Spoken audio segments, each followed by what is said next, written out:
Welcome to the Crypto Teacher Stock Channel. And guys, please like and subscribe. If you do like what you're listening to, please inform your friends and family and spread it all over social media. It is imperative that we get back to learning finances and understand how the world really works. Because once we understand how the world really works, we understand that everything is planned out. Now, guys, you know I hit you with that funny article at the beginning of the video. Now we have Kamala Harris attends a virtual fundraiser held by top real estate investors. Now, guys, on my crypto channel, I went over Biden raised $383 million in the month of September. Now, guys, while we got all these people out of work, all these small businesses closing, instead of taking that money and giving to them, they are raising this money. And we know that, of course, it's lobbyists because they want certain things done. But guys, $383 million in 1 month to a politician? Come on, guys. It's out of this world. But we know why. Now, basically, getting over into the stimulus, guys. Stimulus update. Of course, we have Mitch McConnell says that he would do $500 billion stimulus. That's basically checks also for the small businesses, and I think it's for schools also. But of course, we have the Hegelian dialectic. He's blaming the Democrats that the bill hasn't passed. Now, we know for a fact, guys, we know the Fed is cutting $500 billion every Tuesday to give to the stock market and these fake corporations. These zombie companies that we have sitting here like Nikola, still sitting at like $8-9 billion. It's out of this world, guys. It's ridiculous. And we know that we're going to pass a stimulus. We know a stimulus is going to get passed. And they're going to pass as close as to what I tell you, as Thanksgiving as possible. Because they know the masses are going to go shopping and give that money right back to them. So therefore, their fourth quarter numbers look great. Who gets paid at the end? That's right, the big corporations. Now, getting over into stocks, guys. Basically, we have the article of Barclays, and guys, this is very, very important because this is the truth. These stocks are going to benefit from the smart cities, and smart cities are coming. Of course, we have Internet of Things, 5G, energy, clean water.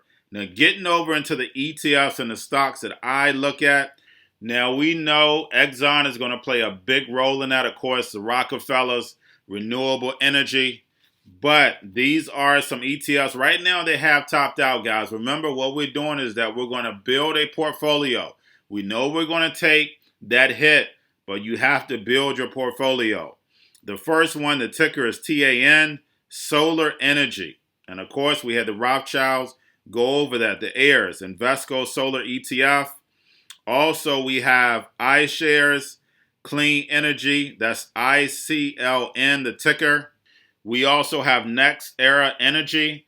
And guys, basically, their numbers are better than Exxon right now. And of course, that's ticker NEE.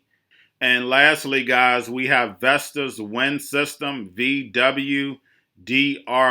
Just like I said, a lot of these have maxed out, but we know they're going to drop down and then go right through the roof because we know the future of energy is coming. Now, guys, we have a big earnings week. Remember, I've been over earnings time and time again, and I'll go over it tomorrow and the rest of the week.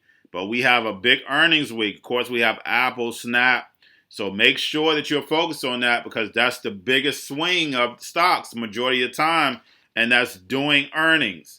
And lastly, guys, we have Robinhood tells users to raise their cash buffer on several popular stocks before the market open.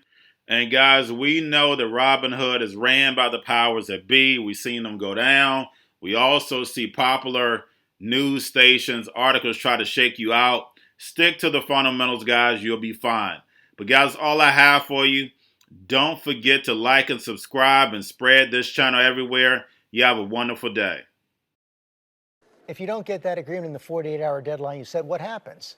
Well, here's the thing. The 48 only relates to if we want to get it done before the election, which we do. Well, don't you? Yeah. Yeah, so which we do. But we're saying to them, we have to freeze the design on some of these things. Are we going with it or not? And what is the language? I'm optimistic because, again, we've been back and forth on all of this. You know legislation. Shall is different from may. And the difference amounts to this. If you think of it this simple way, when you say may, you're giving the president a slush fund. He may do this, he may grant, he may withhold. When you say shall, according to the the science tell us must happen.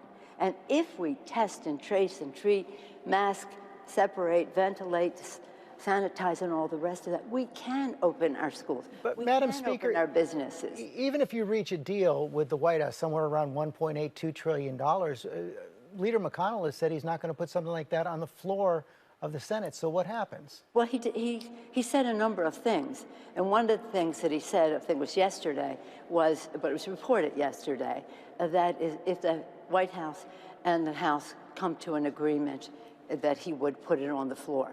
That is among his many statements. But most of the time he spends laughing, pushing the pause button, telling states to go bankrupt, laughing when in his debate, did you see that? When Amy McGrath was saying to him, what are you doing about stopping the spread of the virus, et cetera? He laughed. He laughed. This is not funny. The president didn't take it seriously. McConnell has not taken it seriously. But we can stop this if we follow the science and be ready for a vaccine, which I hope will be soon. You haven't spoken to the president in over a year. Are you willing to pick up the phone to close the deal, to get this done? Look, let me just say this, because I keep getting that question. It isn't about the president. He sends his representative. President Bush sent his representative. President Obama sent their representative. Professionals who know something about the policy. This is not unusual. However, I have a great deal of respect for the office I hold, Speaker of the House, and I have a great deal of respect for the position that he holds, President of the United States. This is not a casual conversation. This is about a meeting of the head of the first branch of government, the legislative branch, and the president. If there is a purpose, if there is a stipulation of trying to get something done, then perhaps we take this to that place when we can't solve other problems. But many of you have spent many times calculating how many times the president has misrepresented the facts, how many times the president has told me and told Chuck Schumer that, yes, we're going to do this for Dreamers, or told bipartisan, bicameral representatives in the Congress, yes, we're going to do this on immigration, told us, yes, we're going to do this on infrastructure, but then he doesn't. So again, you want to meet with him, you meet with him. But as far as I'm concerned, the Speaker of the House must be respected in terms of what the purpose of the meeting is, what the preparation is for it, and what the likely outcome of success would be. Bottom line, Madam Speaker, are Americans going to get relief before Election Day? Well, that depends on the administration. And get your schools open. Get your schools open. The schools have to be open, right?